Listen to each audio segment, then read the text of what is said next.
Bonjour, je suis ravi de vous retrouver pour un nouveau numéro de Lex Inside, votre émission consacrée à l'actualité juridique. Au programme de ce numéro, on va parler financement de projets en Afrique. Ce sera dans quelques instants avec Boris Martor, associé au sein du cabinet Bird Bird. On parlera ensuite contrat d'apprentissage, quels sont les droits et obligations de l'employeur avec Olivier Bongrand, avocat chez OBP Avocat. Et enfin, on parlera action à droit de vote multiple avec Olivier Huyghe Despointes, avocat associé chez Darrois. Voilà pour les titres, c'est parti pour Lex Inside.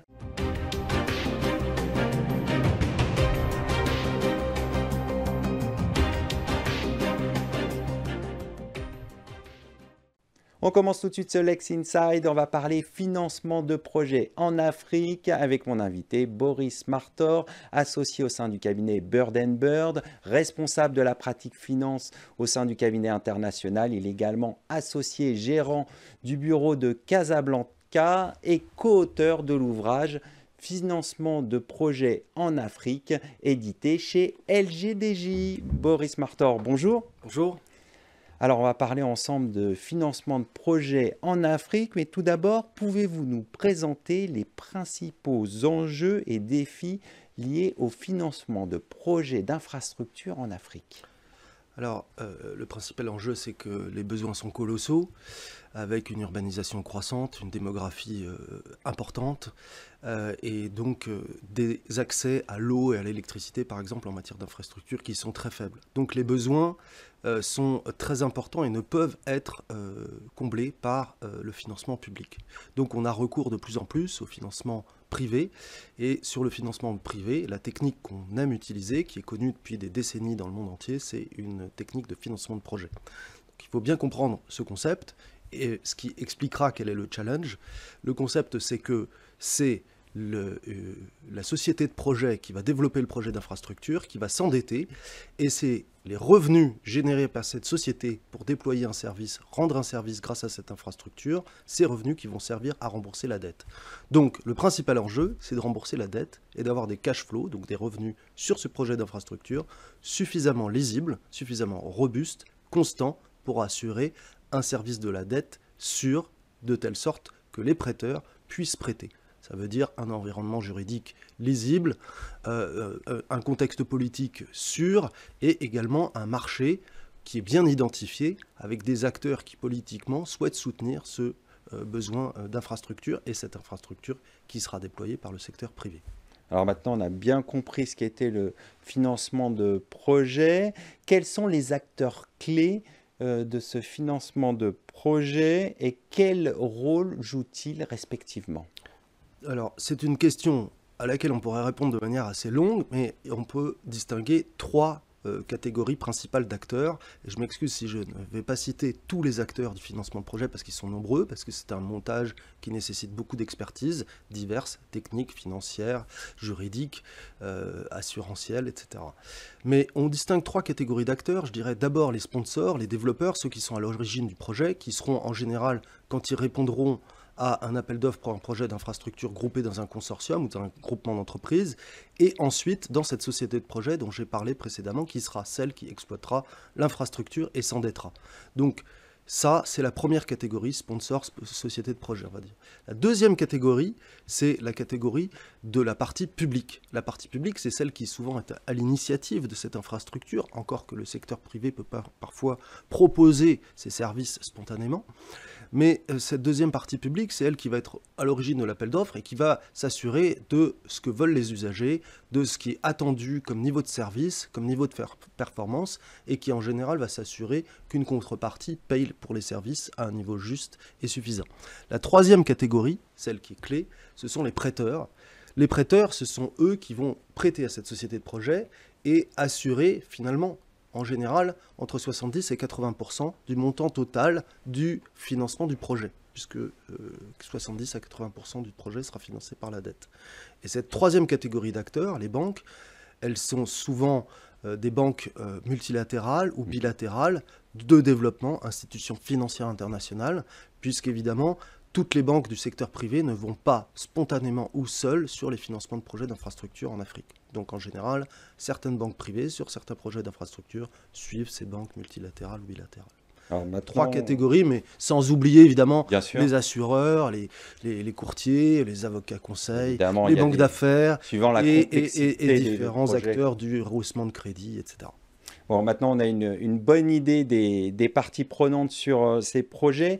Abordons maintenant un concept central. Comment définiriez-vous la notion de bancabilité d'un projet et quels sont les critères essentiels en Afrique?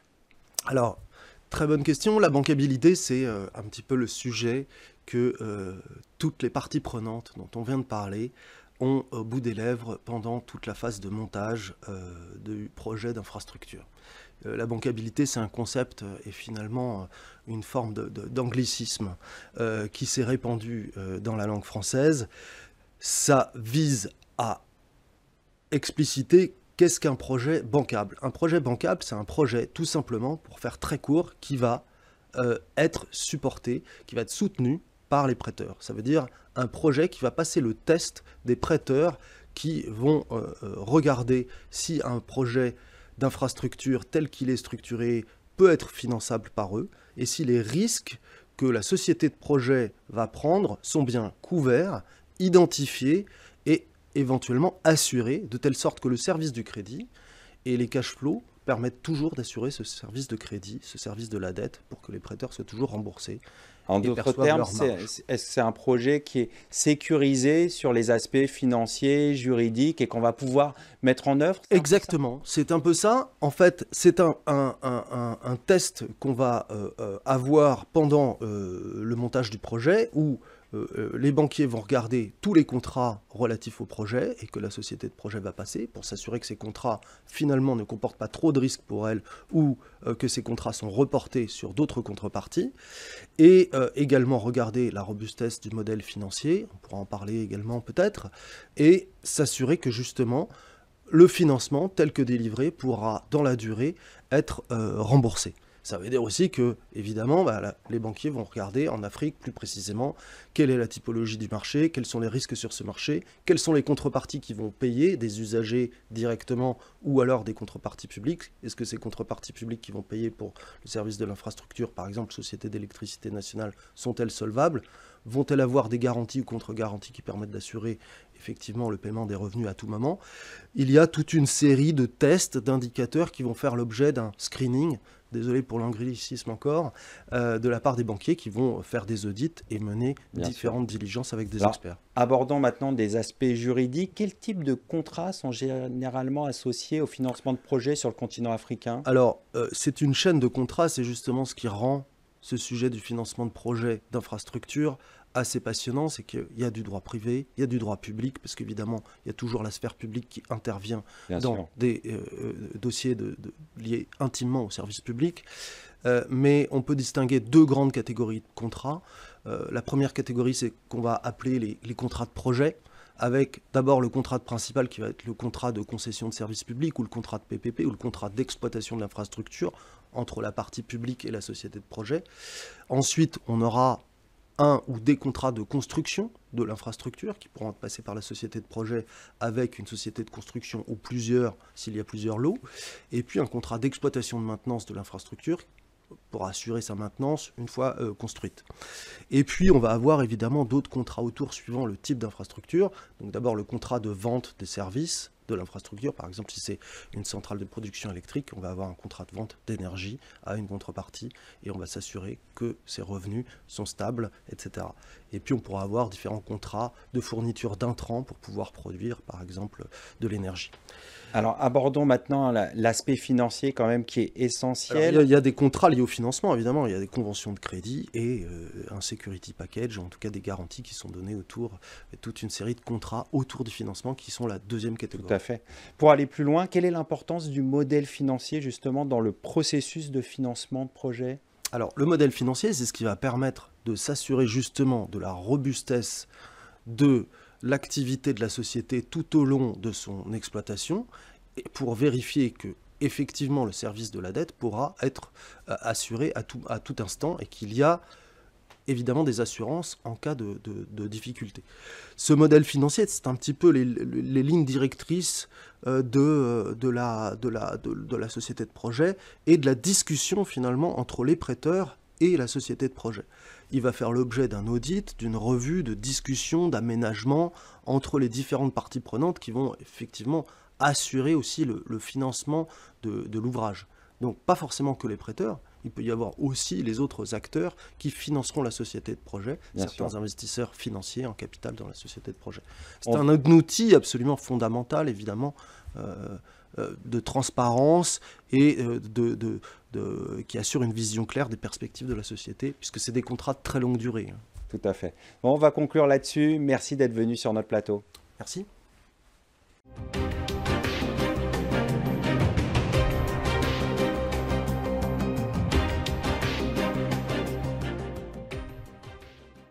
On va parler contrat d'apprentissage. Quels sont les droits et obligations de l'employeur en la matière? On en parle tout de suite avec mon invité, Olivier Bongrand, avocat chez OBP Avocats. Olivier, bonjour. Bonjour Arnaud. Alors nous allons nous intéresser au contrat d'apprentissage, dispositif essentiel pour la formation et l'insertion des jeunes au travail. Pouvez-vous nous expliquer brièvement ce qu'est un contrat d'apprentissage et son objectif principal ? Alors bien sûr, un contrat d'apprentissage, c'est un contrat spécifique. Ça reste un contrat de travail, mais c'est un contrat spécifique au sens où un apprenti va pouvoir bénéficier, c'est un jeune qui va pouvoir bénéficier d'une formation théorique dans un centre de formation pour apprentis et d'une formation pratique en entreprise. L'idée, c'est de permettre aux jeunes de mieux s'intégrer dans le monde du travail, tout en lui permettant en fait d'acquérir une qualification professionnelle. Alors, merci pour cette explication très claire. On cerne mieux maintenant ce qu'est un contrat d'apprentissage. Intéressons-nous maintenant aux aspects légaux pour les employeurs. Quelles sont les principales obligations d'un employeur lorsqu'il embauche un apprenti ? Alors, la première obligation, déjà, c'est de faire un écrit. Donc, nécessairement, le contrat d'apprentissage, il est signé par écrit. C'est un document qui doit être à la fois régularisé par l'apprenti et transmis à un OPCO, c'est-à-dire un organisme de compétences dont relève l'entreprise.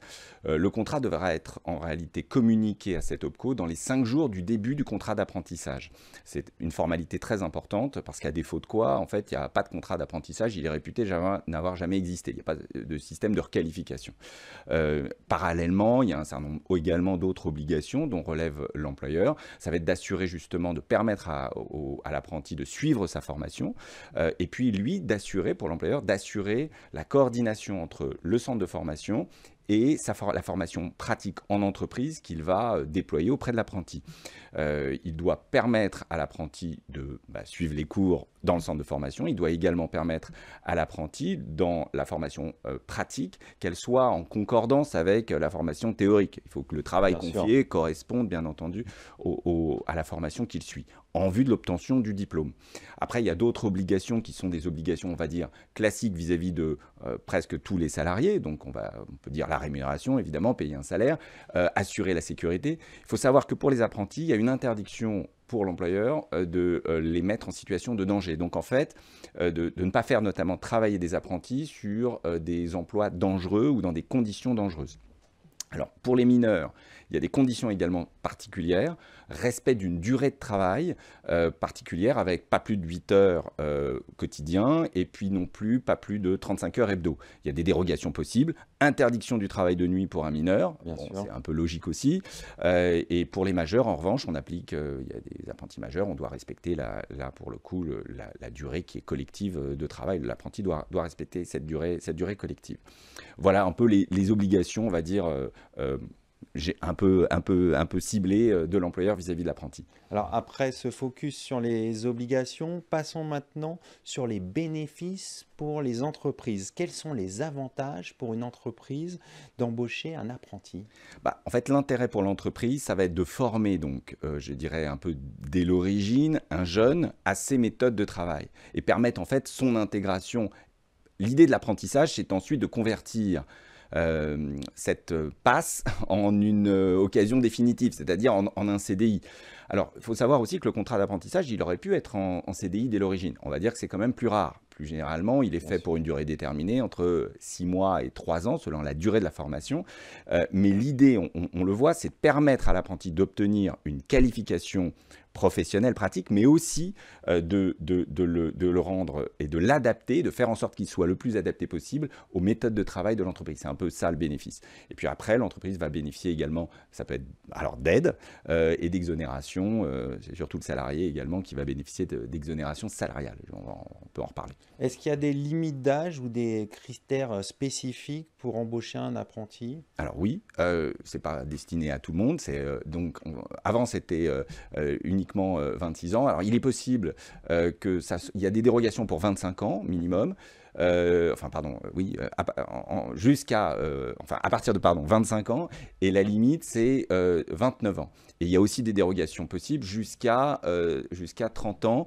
Il faut savoir que notamment les sportifs de haut niveau et également les handicapés peuvent bénéficier, les personnes qui ont une situation de handicap peuvent bénéficier de conditions allégées concernant l'âge et donc de dérogations. On comprend pourquoi, parce qu'ils sont dans une situation particulière. Oui, exactement. En fait, l'âge minimum, c'est dès 16 ans, je vous indiquais 26, en fait c'est dès 16 ans et c'est jusqu'à 29 ans, ça c'est la période pendant laquelle le contrat d'apprentissage est destiné.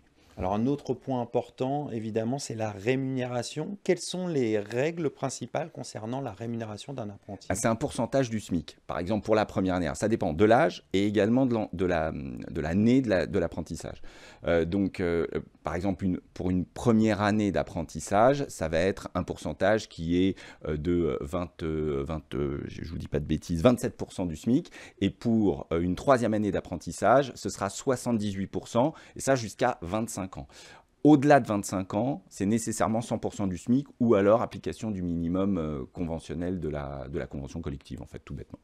Alors la rémunération, c'est en effet un point important. Parlons maintenant de l'aspect formation qui est primordial au cœur de l'apprentissage. Quelles sont les responsabilités d'un employeur en matière de formation de l'apprenti? Alors en fait, l'employeur, il a l'obligation de désigner ce qu'on appelle un maître d'apprentissage. En fait, il va avoir le rôle de tuteur. C'est lui qui concrètement va être responsable de la formation de l'apprenti. Donc il doit s'assurer que l'apprenti va suivre sa formation au sein du CFA, et il doit également s'assurer que la formation pratique en entreprise corresponde, ce qu'on indiquait tout à l'heure, à cette formation théorique. Ce maître d'apprentissage, il est nécessairement salarié au sein de l'entreprise, mais il est également nécessairement volontaire. Bien sûr. On ne peut pas le désigner de force, vous ne pouvez pas être maître d'apprentissage si vous ne le souhaitez pas.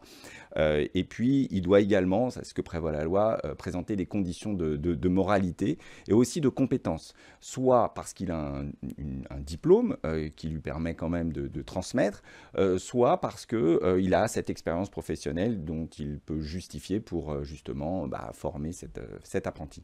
Alors une fois qu'on a l'apprenti, on va dire, dans les murs, comment on le gère au quotidien, la gestion des congés et des examens de l'apprenti qui peut suivre évidemment une formation? Alors en fait, l'apprenti doit évidemment pouvoir, c'est impératif, se présenter aux examens. Donc il y a un dispositif qui permet notamment de bénéficier pour l'apprenti de 5 jours de congés payés destinés à assurer justement à se présenter aux examens, et l'employeur ensuite, concernant les autres congés, comme n'importe quel autre salarié, bien l'apprenti va acquérir ces congés.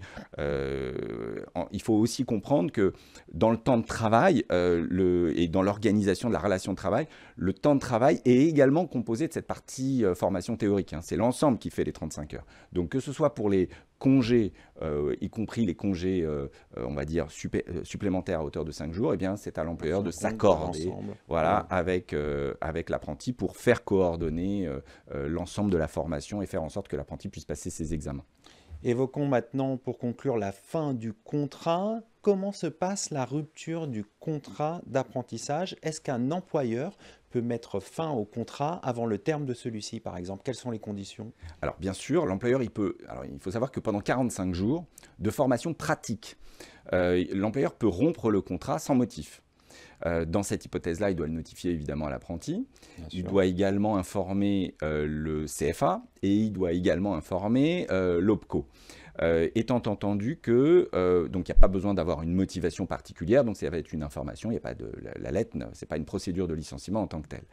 Au-delà de ce délai de 45 jours, l'employeur peut encore rompre le contrat, mais dans cette hypothèse-là, il doit respecter tout le formalisme attaché à un licenciement. Ça veut dire convocation, entretien préalable, il peut y avoir une mise à pied conservatoire en cas de faute.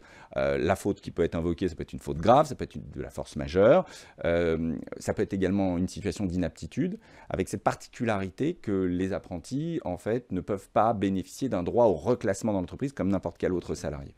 Et donc, dans ce cadre-là, l'employeur va respecter la procédure et donc, à l'issue, après avoir informé également l'apprenti, mais enfin, ça ne peut être nécessairement qu'une faute grave, une faute grave ou une force majeure ou de l'inaptitude. Et à partir de là, effectivement, le contrat sera rompu.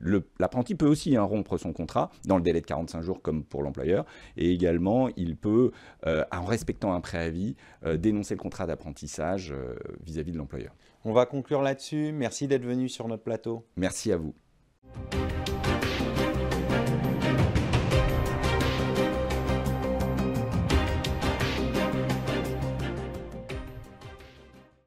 On poursuit ce Lex Inside, on va parler action à droit de vote multiple avec Olivier Huyghe Despointes, associé chez Darrois. Olivier, bonjour. Bonjour Arnaud. Alors la loi attractivité a consacré les actions à droit de vote multiples. Pouvez-vous revenir sur la consécration des droits de vote multiples dans les sociétés cotées et quelles sont les sociétés concernées? Alors, petit rappel historique très rapide. Il y a eu des mouvements de balancier sur les droits de vote multiples. La France était historiquement un pays, depuis les années 30, qui privilégiait le principe une action, un droit de vote, ce qui était vu jusqu'à encore récemment comme un mécanisme d'efficience des marchés, permettant de sanctionner les directions défaillantes. Il y a eu une libéralisation dans les sociétés non cotées très marquée depuis les années 2000, la SAS, depuis la loi Pacte, les actions à droit de vote multiples dans les SA non cotées. Et dans le coté, on connaissait déjà les droits de vote double depuis longtemps. On connaissait d'autres formes sociales, les sociétés en commandite par action. On a connu les certificats d'investissement, certificats de droit de vote qui ont disparu depuis. Et depuis maintenant 4-5 ans, on a assisté au niveau européen et au regard de ce qui se passait dans d'autres pays, notamment les États-Unis, le Canada, mais également les Pays-Bas qui concurrençaient pas mal les marchés financiers, notamment français. Plusieurs sociétés s'étaient introduites aux Pays-Bas, comme Altis, pour bénéficier de ces droits de vote multiples, les SPAC également.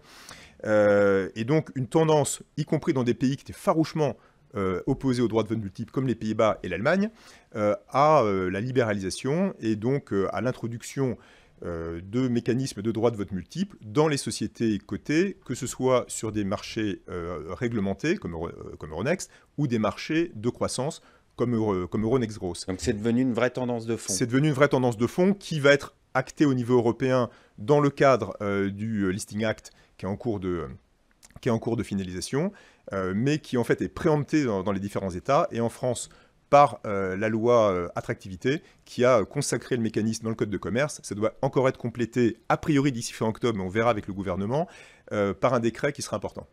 Bon, maintenant qu'on a vu cette consécration des droits de vote multiples, quels sont les objectifs de ce dispositif ?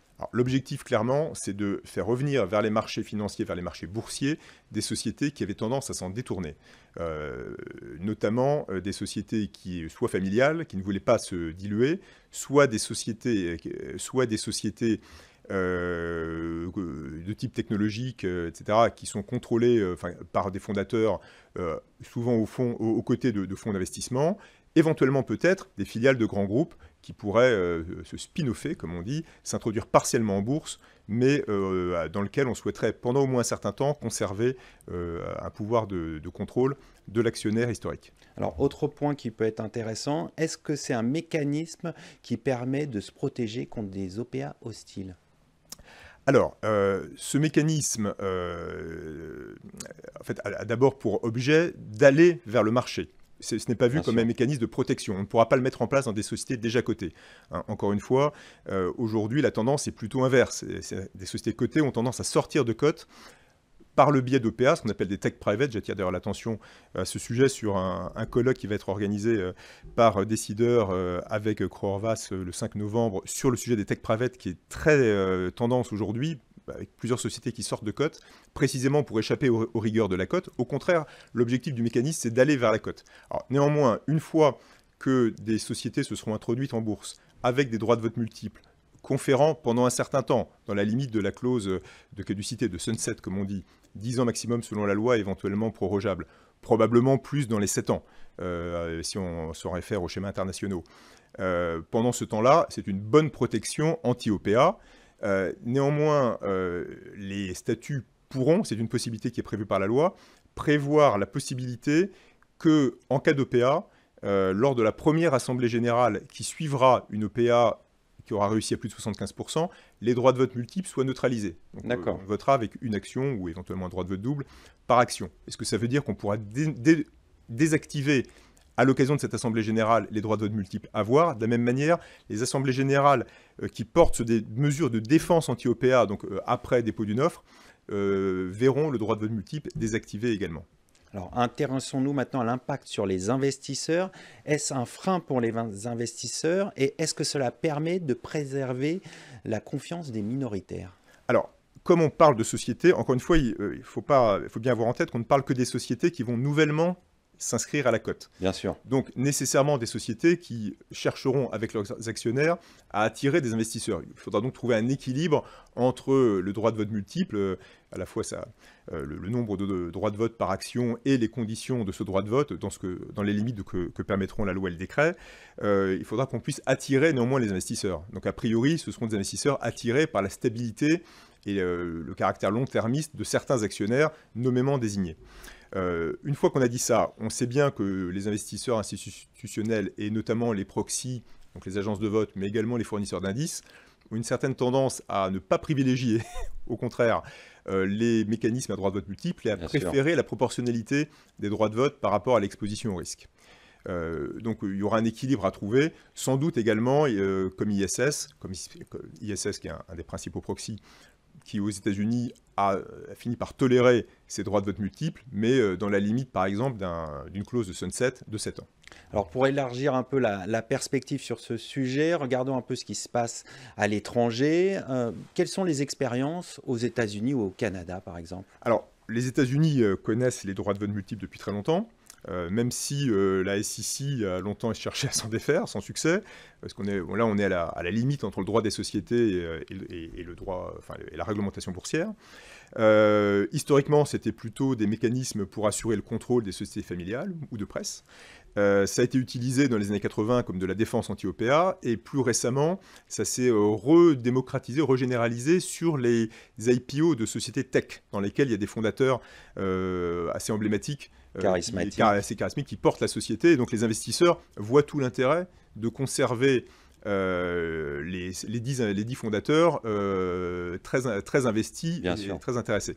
Donc aujourd'hui, je crois qu'il y a à peu près une moitié environ des sociétés tech qui sortent en bourse avec des droits de vote. Donc c'est assez significatif. C'est assez significatif, généralement avec des clauses de sunset. D'accord, bon, voilà. On va conclure là-dessus. Merci d'être venu sur notre plateau. Merci de m'avoir reçu. Merci à toutes et à tous pour votre fidélité. Quant à moi, je vous retrouve très bientôt sur Be Smart for Change pour un nouveau numéro de Lex Inside. Restez curieux et informés. À très bientôt.